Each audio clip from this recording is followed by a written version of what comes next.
Hello, hello. This is Abel Pacheco, your host for the Five Talents podcast. We're super pumped today.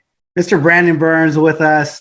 We're going to learn a little bit about 1031. We're going to learn a little bit about taxes and real estate as it pertains to not paying as much as we can for as long as we can, as well as how to build a lot of net worth. Brandon has a tremendous background, really as a capital raiser, a fund manager, a capital somebody who's a good steward with resources, funds that have gone public, and also a lot of different areas and avenues. He's now the president of 1031 Exchange. So I'm going to let him introduce himself and give us some of his bullets. But man, if you're not near pen and a piece of paper, I would try to get to it. If not, watch the recording and catch it in a few minutes. I think you're going to learn a few things. So Brandon, thank you so much for joining, man. In your own words, to give us a little bit of introduction. Tell us who you are and what you do, man.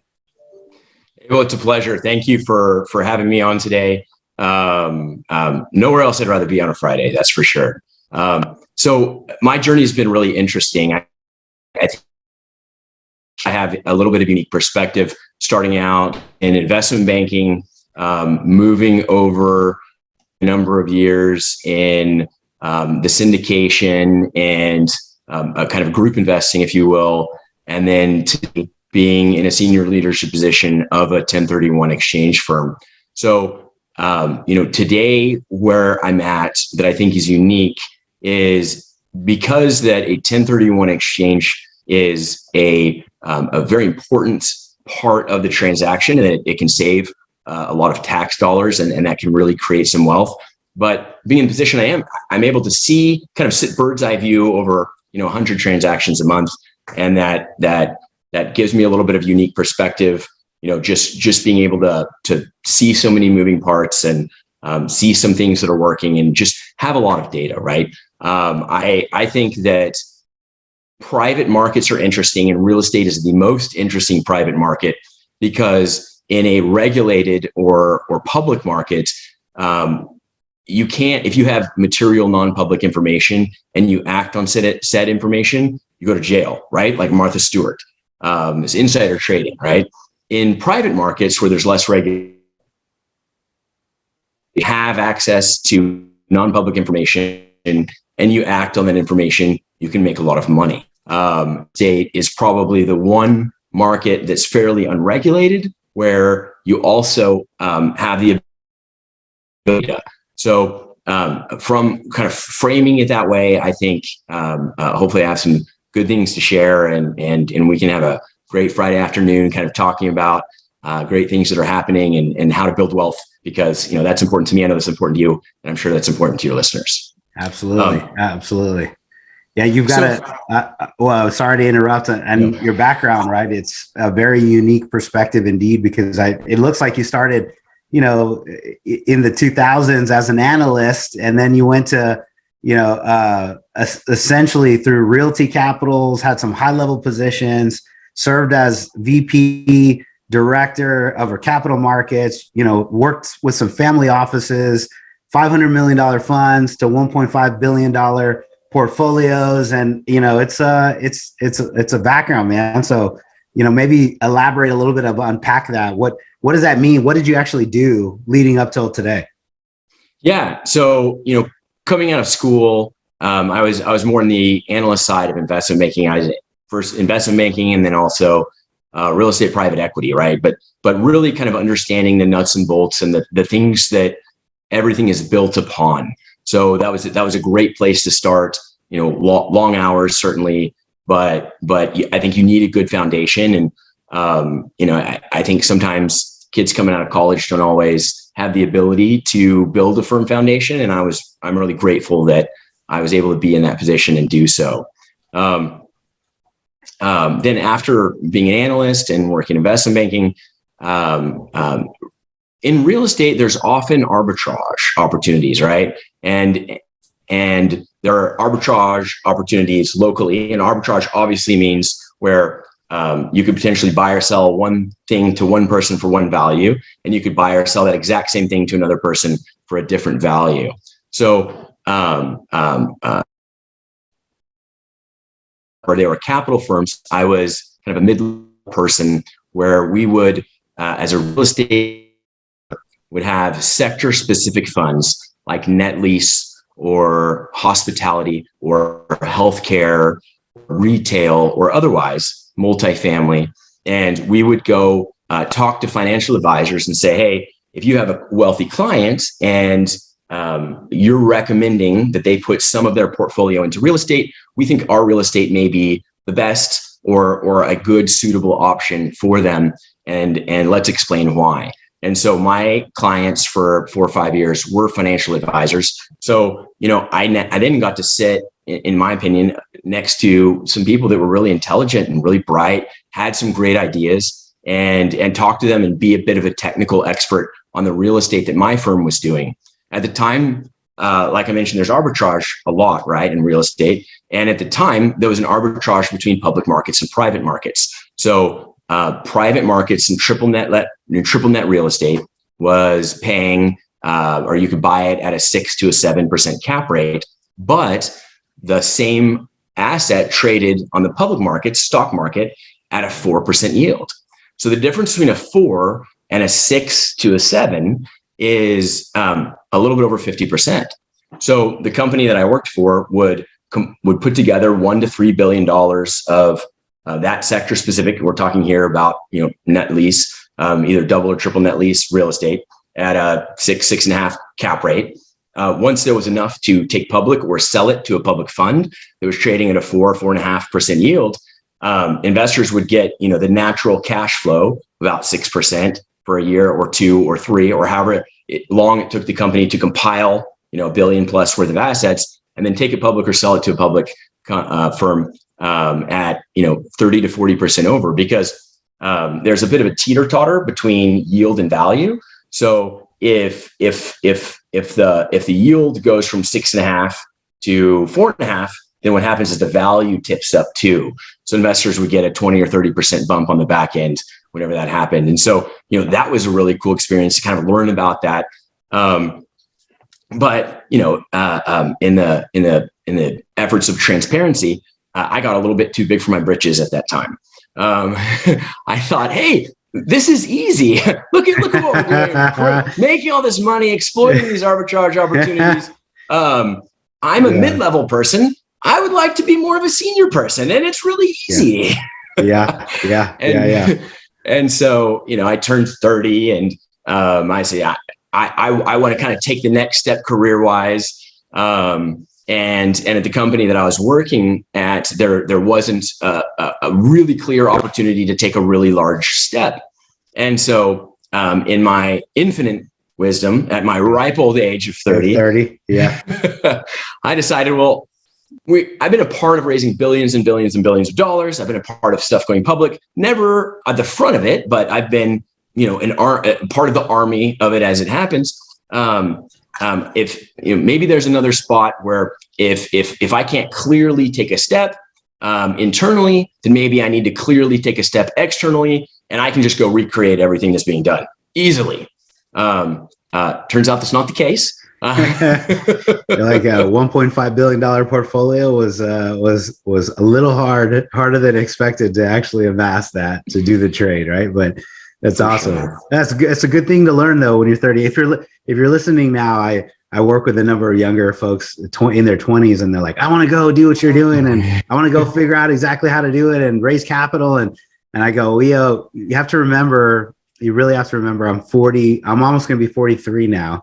And so I spent a good, 20 years coming up with a little bit of experience, getting, out of the wet behind my ear phase, and then earning some money, and then investing it, and then falling on my face, and then getting back up again. It just doesn't happen as easily as one would think. But it's good to learn it when you're young. Take that risk, take it while you're young, and just keep going, man. So that's awesome. It's good to hear, though. I'm sure it sets you up for other successes later. But so anyways, let me let you continue, because this is a good story.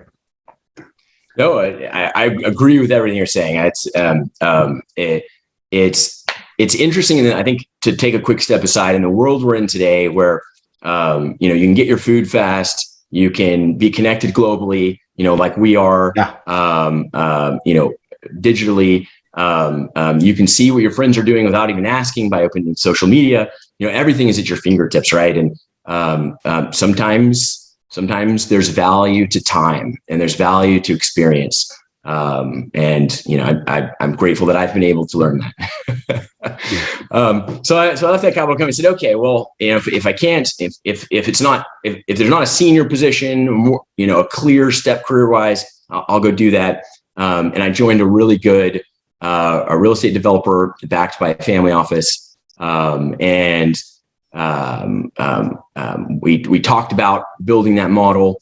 Once you looked at the finances, there was a lot of money involved without a lot of security about a return. And so, probably rightly so, the owners of my new firm said, hey, I don't think we're going to go after that model. I think what we're going to do is more syndication and raise money through friends and family. And then in my mid-30s, I was able to be on the investment committee of this, really strong development firm. They built, over, I think 60 multifamily properties and sold them without ever having one go sideways or losing a dollar. Did a bunch of hotels. They're actually the last portfolio sale of hotels they sold to Goldman Sachs prior to the 2008 debacle. So a bunch of really smart real estate guys that I'm really honored that I was able to learn from them. So we continued to build. We were able to raise a couple $100 million in much smaller increment amounts, going deal by deal by deal. I did that for a number of years, and then I left doing that, and I moved over to the 1031 exchange qualified intermediary side. So what's interesting is that I think there are very few people that are as foolish or stupid as I am, hopefully. Most people, as they progress through their career, they go from a spot in real estate that's transaction heavy, low margins, high volume, to being specialists and doing high margin, low volume type activities, right? I've literally gone the exact opposite way. So, now where I'm at, I've been able to sit through thousands and thousands of 1031 exchanges. Fairly recently, about a year ago, stepped into a senior leadership role, and this is my forever home. The things that I like personally, this really checks the boxes for, and I think if you can have a work situation that checks personal fulfillment boxes, that's really where you win. I find personal fulfillment really through two things: one being social, and two, educating. And so, because the 1031 exchange is a very detailed, technical kind of niche thing, then I'm able to sit down with people, help solve problems, educate, have some really detailed conversations. I'd love to do that here soon as well, a little bit. But then also, it also puts me in a number of conversations, and I can talk to fund people and about fund deals. And the other day I was at a networking event for real estate, and I was able to speak for 2 or 3 minutes just on a couple of quick topics. And as I left, I said, I feel like I don't need to go to the club anymore. I've had my drink. I've hung out with 300 people. And you know what? This weekend, there's no reason to go out drinking or be social, because I've checked that box through this professional event. And, I just thought, wow, like how neat to be in that position. Yeah, that's awesome. Yes. Great insights and fantastic kind of mindset to learn from you, more, Brandon, on this spot. Clearly, expertise comes with time, clearly comes with experience, number of transactions. I think what you're saying reigns true. Most of the real estate people that I work with went from smaller transactional and then ended up evolving into a larger one. And you kind of went on the opposite route. But man, if you have fulfillment, I was also talking to somebody younger the other day, and I was like giving some guidance on, figure out your strengths, write them all down, then go back and categorize them into which are you most passionate about. Because you can be really good at something, but if you had to do it for every day for the rest of your life, you'd be miserable. So go back and rank them in your categories of like, what is most passionate, which of these strengths.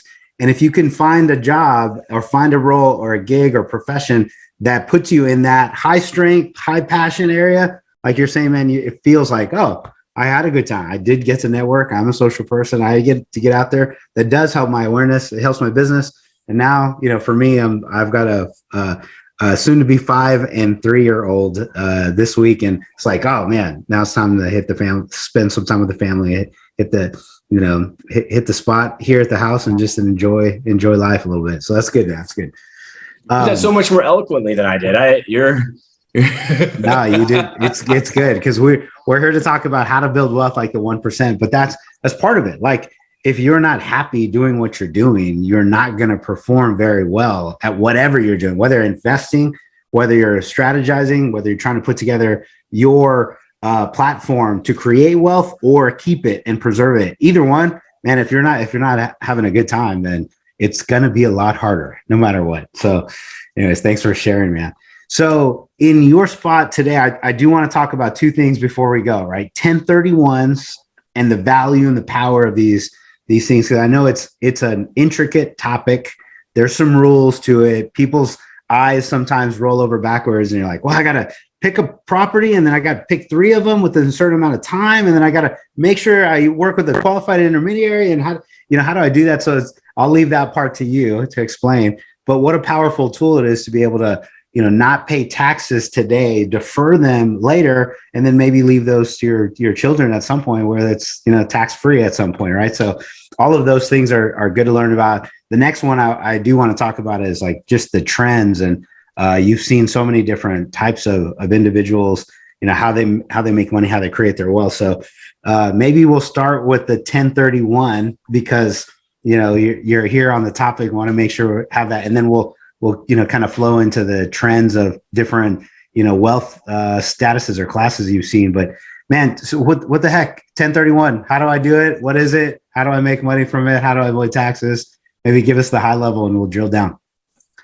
So what's interesting is literally right before our time to speak, I was on the phone, and I think that conversation is really applicable. So this was a gentleman who had made a purchase about 2 years ago, and the value of his real estate was a couple $100,000 more. He'd lost some money in crypto, and so as he was talking to his CPA said, "Hey, it looks like that if you sell this," and he's in Texas, so different states, it can make a difference if there's a state tax. Obviously, Texas doesn't have any, and so his CPA said, "Hey, it probably doesn't make 31 exchange. You've got that you've lost. You're probably only going to pay like $8,000 in taxes at the end of the day." And as I was thinking about that, even if it's $20,000, if you can perform the same exact actions and not just throw away money into the wind, then that is clutch. That's how you create wealth, right? There's 2 ways for wealth. You can either go get more, or you can hold on to more of what you have, right? And so a 1031 exchange, in my opinion, is the epitome of how to hold on to more of what you have. The biggest expense we have in life is taxes, right? Mm-hmm. And sometimes people don't realize there's up to 4 taxes depending on what state you're in, and the scenario that someone's in, that they're going to pay whenever they sell real estate. And that's going to range from, probably a minimum of 15% of those profits, all the way up to sometimes it can be half of your profits. And so if someone is going to sell a piece of real estate and buy another piece of real estate, there's no reason to just throw money away to the government. I felt angry at that CPA, this guy. I was like, gosh, even if it's only 15 grand, which yes, hopefully 15 grand as we continue to get older isn't a life-changing dollar amount, but even at a very small dollar amount, why would you throw it away? Yeah. So the key thing with the 1031 exchange is, Congress, the beauty of America, here's my thought on it, right? The beauty of America is if somebody who's in an elite or authoritative position, like someone in Congress, wants to have special treatment, and they allow that special treatment to be available, it has to be available for everyone. So a 1031 exchange is special tax treatment that was designed for the rich, but because of the way America is structured, it applies to everyone. So a good way to think about it is, Abel, let's assume you were the wisest person in the entire world. And 20 years ago, you put every single cent you could find, beg, or borrow, and you put it into Apple stock. And today, that Apple stock is worth $10 million, right? Along the way, as your Apple stock grew, you didn't have to pay any taxes, right? However, if you take your $10 million of Apple stock and you sell 500,000 and you take possession of that money, then you're going to have to pay taxes on that money, right? So that's the same concept and same idea behind a 1031 exchange. However, it's even better because you can buy and sell and buy and sell and buy and sell and buy and sell along the way, and continue to get into better assets, potentially diversify into multiple assets, all without creating a taxable event, all while holding on to every single dollar. So a 1031 really has two kind of key goals, right? First one is income. Second one is estate planning. So at some point, if you do sell the real estate and you do take possession of those funds, you got to pay taxes on all the money that hasn't been taxed, right? The United States government wants your piece. But I had a client, and she was, a sweet older lady. And when she was in her 20s, somebody told her, you need to buy real estate. And so instead of going to Cabo with her friends on summer break and partying it up, she got a retail job. She saved enough money for a down payment on a duplex. And over time, about every 6 to 10 years, she would sell her real estate asset and 1031 exchange it into a bigger one, sell it, 1031 exchange it into a bigger one. Now she's retired and in her 60s, and she gets $12,000 a month of tax advantaged cash flow, because real estate's tax advantaged, right? $12,000 a month. And she told me, she said, Brandon, I'm a teacher. Like, a teacher's pension doesn't give me that high of a quality of life. And I'm so grateful that someone told me at a young age, you need to own real estate. I didn't even really know what that meant. I didn't know what a 1031 exchange was. I didn't know any of it except, hey, I'm going to listen to my friend and not, go partying and drinking this summer. And she said, now I've got money where I can bless my family. I can bless my friends. I'm in just such a different position in life. So, there's a lot of things I know that you've talked about on your podcast. And I think a 1031 is a great tool to have in the arsenal as someone is, potentially looking to change their life and grow their wealth using real estate. Real estate, you can create money even if you're an idiot. Luckily for me. Here, let me lift my hand for a second and say, man, right? College graduate, yes, but I mean, I eked out of there and just barely, and I go, oh shoot. Well, I need to figure out how to make some money some ways. Investing in real estate in my 20s, and literally since I was in my 20s, man.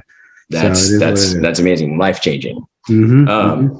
So with the 1031 exchange, because it's such a powerful tool, and because it allows you to grow your wealth, buy and sell, you can find one asset, maybe an arbitrage opportunity, maybe a great buy, maybe somebody doesn't know what they have, maybe they don't know what the rent should be, right? You have more information than somebody else. You can go create some wealth.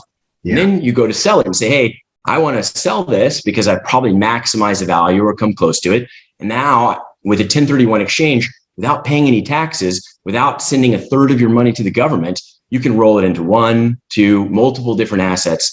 But there's 4 major hurdles that the IRS has put in place and said, hey, if you're going to have this great tax break, these are some hoops that you have to jump through. So the first one's a timing component. So the IRS has said, hey, while we're going to give you access to this tax break, this great, tax avoidance tool, tax deferral tool, you can't, it's not unlimited. You can't do it forever. So we're going to put some time limits on there. So when somebody sells an asset, 2 clocks start and they run simultaneously. So it's not, one and then the other, they both run simultaneously. 45 days to come up with a plan. It's called the identification period. There's a couple of different tests. Most people use the 3%, the 3 property rule.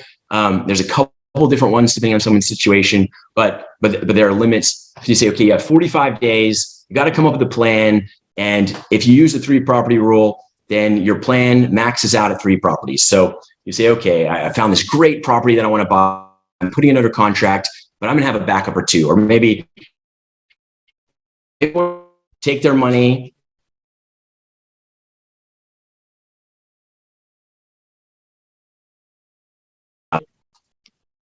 Okay, we're back. We glitched for a second, but we're back. Sorry about that. It cut out for a minute. My apologies. Good. We're on time and the identification of 3 properties. Yeah. So if, so maybe somebody there's two properties, right? And say, hey, I've got these two that I'm rolling into, but maybe I also have a backup as well. So 45 days come with a plan, days to execute and implement that plan. An exchange is over when one of two things happens. A, you take title to your property or your last property if you're doing multiple ones, or B, you reach day 181. Any money that's left over on day 181 is taxable. So that from the IRS. Hurdle number two, and a lot of people know about the time hurdle. Not as many people know about hurdle number two. Hurdle number two is the IRS has taken the position that real estate people are. So they said, hey, you can play games with depreciation. You can play games with debt. You can play some financial metric games. So the only financial metric outside of not touching the money that the IRS is going to look at is your net sales price. So in a 1031 exchange, if you sell a property for $1 million, the IRS is not going to look at how much debt you have. They're not going to look at what you paid for the property. They're going to look at any of these other financial metrics except, okay, sold for $1 million. You can deduct one-time non-optional closing costs. That's typically realtor, title, escrow, 1031 exchange. But then that number becomes your high watermark, that net sales price. So you sell for $1 million. Let's say there's $50,000 of one-time non-optional closing costs. $950,000 is your net sales price, and you have to buy something that's equal or greater. If you buy something less than that, you're going to pay tax. Let's assume in this scenario, someone sold that $1 million property, $500,000 of equity, $500,000 worth of debt. After paying the closing costs, $450,000 goes into their exchange account. Let's say they found an incredible property for $900,000 and they go and they purchase that property for $900,000. Remember, the net sales price is $950,000. They've now purchased property for $900,000. There's a $50,000 variance and they pay taxes on that $50,000 variance. So it's very important to understand that if somebody buys property that's less than their net sales price, there will be some taxes that are potentially owed. So that's hurdle number two. Hurdle number three, you have to use a qualified intermediary. That's what my firm is. A 1031 exchange company is also what we're called. There certainly are others, but you do have to use somebody, and you can't take receipt of those funds. Talked to someone the other day, and they'd sold a property.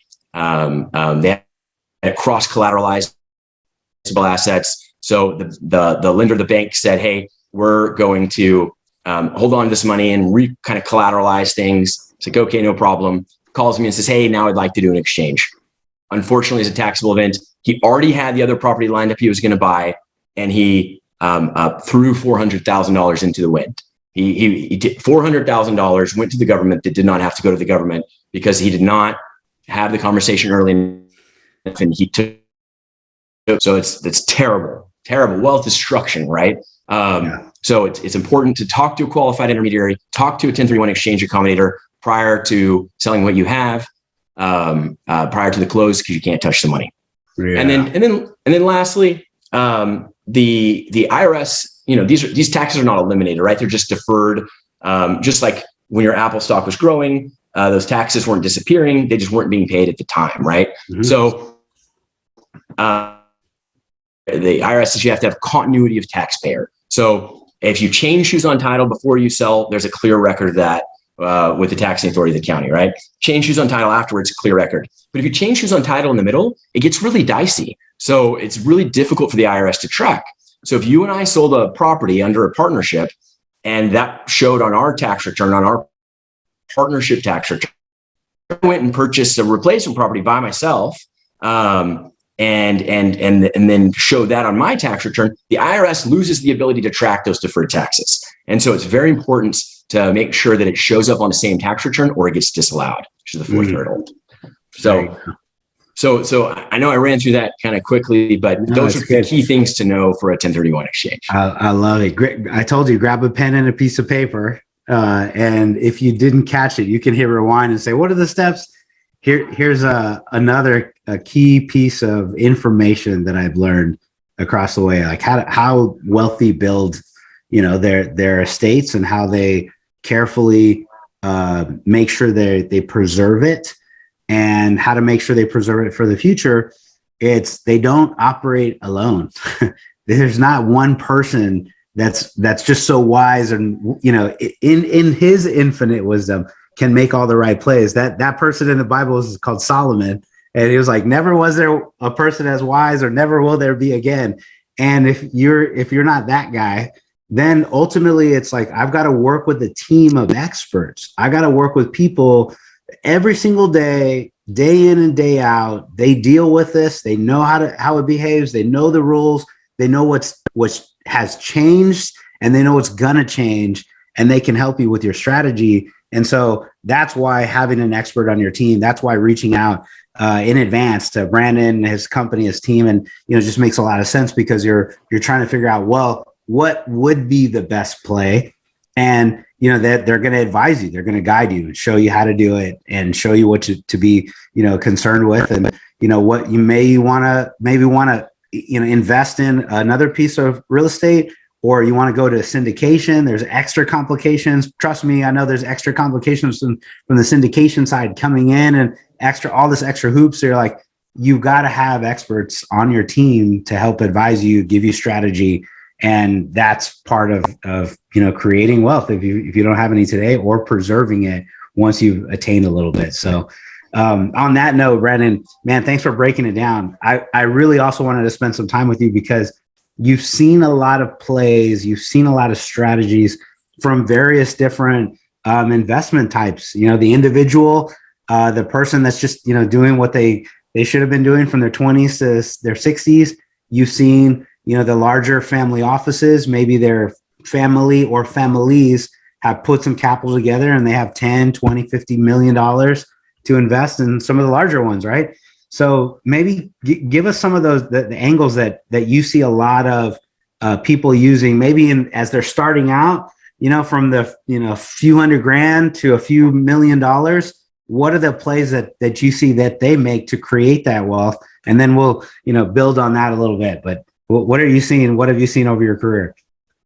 Sure. I think there's taking a step back, there's two buckets that real estate investors fall into. And I think real estate is a good answer for either bucket, depending on how you do it. The first one is wealth aggregation, right? Creating wealth, having information that people don't have, being able to make predictions more accurately than other people about things. And the second is wealth preservation, right? One of the cool things about real estate is there's so many ways to win.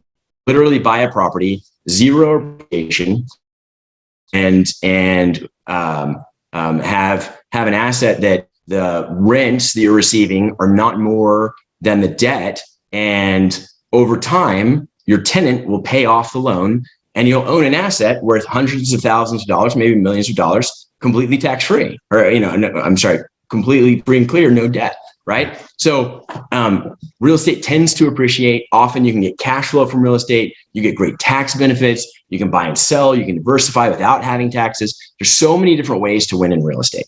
But one of the things that I've consistently seen is, first of all, wealth creation. Right. So as you look around, there are different things you can do, different plays, different predictions, different information that someone might be able to have that someone else doesn't have. And you can go buy the property knowing more about what you can do with it than the previous owner, right? So for example, in smaller multifamily,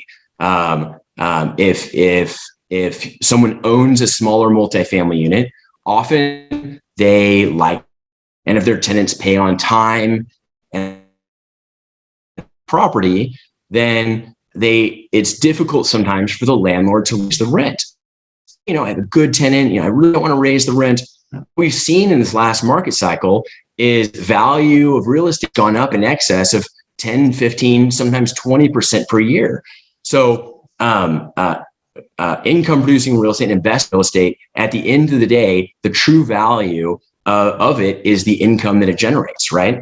And a multiple thereof. So if someone owns a small multifamily asset and they haven't raised rents in a while, they might think, okay, my value is here, right? And you can look at it and say, wait a minute, I know that real estate values in that area have gone up by 10 to 15% per year for at least 5 years. So we can actually probably push the rents and therefore push the value of the property. really quickly and really well. So that's, one way that it can be easy to have a little bit more information, maybe not have those emotional ties, buy an asset, and a year later, maybe you've made a 50% return on the asset. Maybe that's 100 or 200 or 300% return on the money that you had to put in the asset, right? Yeah. So, that's something we see a lot. In Texas, we see a lot of land development, right? So being able to predict and say, okay, I think the city's going to move this way. I think employers are going to need people over in this area, right? We've certainly seen that in Houston. We've seen that in Dallas. We've seen that in Austin. We're seeing that in San Antonio.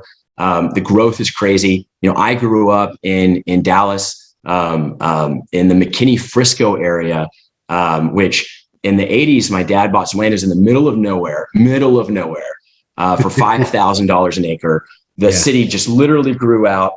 Today that, so this was, I think he bought it in 88. So certainly there's a time component, but, today that land, it's all developed now, but if it wasn't developed, would probably be worth over $50,000 an acre, right? So if somebody has the ability or thinks that they can predict at some level where geographic land can be great.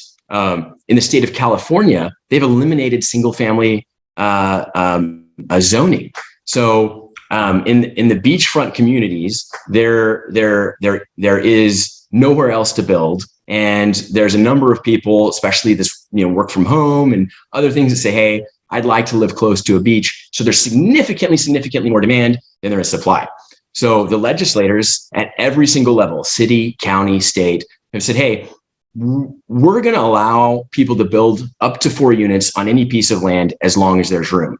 In addition, if there are some other factors, you can potentially build more units. So if you're within a certain distance of public transportation, you don't have to build parking and you can add a couple units. Or if you put one property or one unit of what you're building as affordable housing, and you put some really nice single mom in there as a tenant, suddenly you can build a couple extra units. So as long as there's room in California, you can build 4 to 10 units literally on any piece of property, and the value is often in the land. So if you can buy and build small multifamily housing units at 30% cheaper, 25% cheaper than where people will buy it at. So, that's a powerful way. So knowing more information, being able to make decisions or predict a little bit better about where things are going to go and what things are going to do, in my opinion, is the best way. But really insider trading, right? If you know that a Costco is going to come in, or they're going to build a really nice private school, if you can get land close to that land is going to go up in value. And so I think that's the best way for wealth creation. Then with wealth preservation, syndication is kind of a mix. You have some wealth creation and some wealth preservation. But I think housing is a great place. People have to have housing.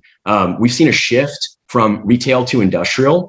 I don't know if you remember, Abel, but maybe 2 years ago, Walmart ran this big Christmas campaign called For the Dads. And every time I turned on a TV, it was for the dads, for the dads, for the dads. And their campaign was that if you're a dad and you don't like to Christmas shop, you can go online, you can order all the Christmas presents, and you can pick it up at any point up until Christmas Eve. And so the reason they were able to do that is because Walmart, over the past 5 to 7, maybe 8 or 9 years, has been buying these industrial warehouses, kind of like Amazon, right? And they've been they've been stocking them up so that, let's say there's 15 backpacks on a Walmart shelf. Well, they've got 5,000 sitting in their warehouse, and they can redirect them as needed. So it helps with inventory. I think when we were kids, right? I'm only about 4 or 5 years younger, but so when we were kids, I remember there being a Radio Shack in every corner, right? Mm-hmm. And today Radio Shack doesn't exist. At the same time, with the rise of the internet, there were all these online only retailers, right? Like Warby Parker glasses is an example of one, online only. Well, now Warby Parker opens one store in every major city or many major cities, and Radio Shack ceased to exist. So buying industrial warehouses for a lot of these retailers. Instead of opening a retail store that's very expensive real estate, you got to hire people and they got to dress nice, and you got to be on every corner, and inventory management. Instead, now there's been a shift to say, okay, well, we're going to put everything in this warehouse where maybe we don't have to pay as much, and we'll have 1 or 2 stores, right? And I think people are willing to drive, an extra 10, 20 minutes sometimes, rather than pay 20 or 25% more. So, I think that's one thing from a wealth preservation. I think industrial real estate has been a really good place to be in this market cycle. Housing, for rent housing, more multifamily than single family, because you have this diversified number of tenants. That certainly helped. It's going to be interesting to see what happens with office, right? Office is one of those, it's kind of in the air. Okay, so we're sometimes working from home. Is that going to change? Are we going to go back to the office full time? And if so, in a call center, do you put people knee to knee again? And these office leases are longer term leases, so it's not something that can pivot in 1 year or 2 years or 5, 10, 15-year leases. So I don't think we're going to see the habits really change or the office market really change. But if I could figure out what's going to happen in the office market, there's 100% chance that I could go make millions and millions and millions and millions of dollars, right? Or even if I could say, hey, I'm relatively certain with an 80% degree of certainty that this is going to happen, that's where you can really make money. Yeah, baby. Well, man, I'm super appreciative that you would spend a few minutes with us, Brandon. A lot of expertise and insight, a lot of good conversation. So I know more than a few people's wheels are spinning and trying to figure out, oh, what do I do next? How do I, whether to take some notes on 1031 or make and maneuver to their next asset class, whatever position they're going in. You've definitely got a good couple of thoughts on it, man. So I'm appreciative of taking the time. Before we go, where does everyone reach out to you, man? Who do you want to reach out to you, and where should they go and connect? And just anything you capture, we'll capture on the show notes and make sure that everybody has that. But where should we go? 100%. So I don't have a wife, I don't have a kid, and I don't have a dog. So if people aren't reaching out to me, I'm sitting there staring at a bag of Cheetos, and I really don't like Cheetos. So I enjoy spending time with you, Abel. If anyone has some technical questions and says, hey, I haven't sat through 5,000 1031 exchanges, it could be helpful to run some of these ideas by someone who has. Love to have a conversation, very widely accessible. You can email me, which is Brandon, which is my first name, BRANDON, at i1031x.com. I like investors, 1031, X like exchange, xylophone.com, Brandon, i1031x.com. You can call me on my cell phone, text me, 214-280-0908. Call the office, 858-539-1031. Or if someone just likes real estate memes, I post a lot of real estate memes on my Instagram, which is at Brandon.the1031guy, Brandon.the the 1031 guy. You can message me on Instagram, you can text me, you can email me, you can call me. And if people don't, Abel, then I'm going to get fat. So I don't want that. I love it, man. Well, he's definitely inviting you to reach out. And if you aren't quite aware or didn't quite catch it, we spend a lot of time, effort, and energy literally on podcasts like this to provide some awareness, visibility, education. And, part of that is you have to take action. If you just listen to us talking and take no action, there is no wealth going to be created. So reach out to Brandon, take a moment. He's very much inviting you and is open to it. And let's put together the next strategy. So we're excited to have you, Brandon, the president of Investors 1031 Exchange. I'm excited to have you, brother. Congratulations on all your success, and just appreciate you spending some time with us. Well, that's very kind of you to say. Well, the reality is I just have nothing else. Well, very good. Well, I'm your host for the 5 Talents podcast, How to Build Wealth Like the 1%. We just appreciate it. Brandon, you've been amazing. Thank you very much for your time, bro. Thank you. Okay. Thank you very much. I appreciate it.